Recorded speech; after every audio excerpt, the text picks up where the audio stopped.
Hey everybody, Dr. Bill Dyment. Are your nurses leaving to go to another facility for a few dollars more an hour?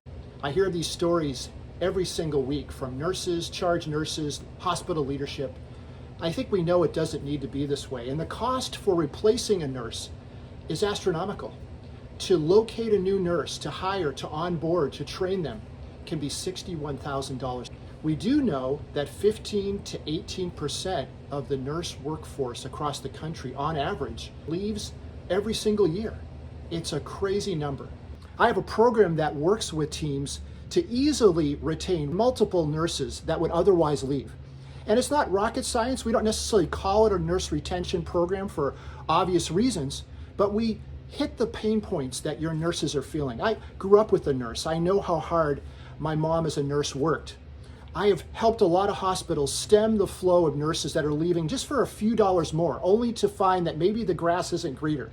If you're interested, just take the free assessment and see how your team is doing. If you could use some help, let's talk. The link is below. This is Dr. Bill Dyment. Let's take care of our nurses.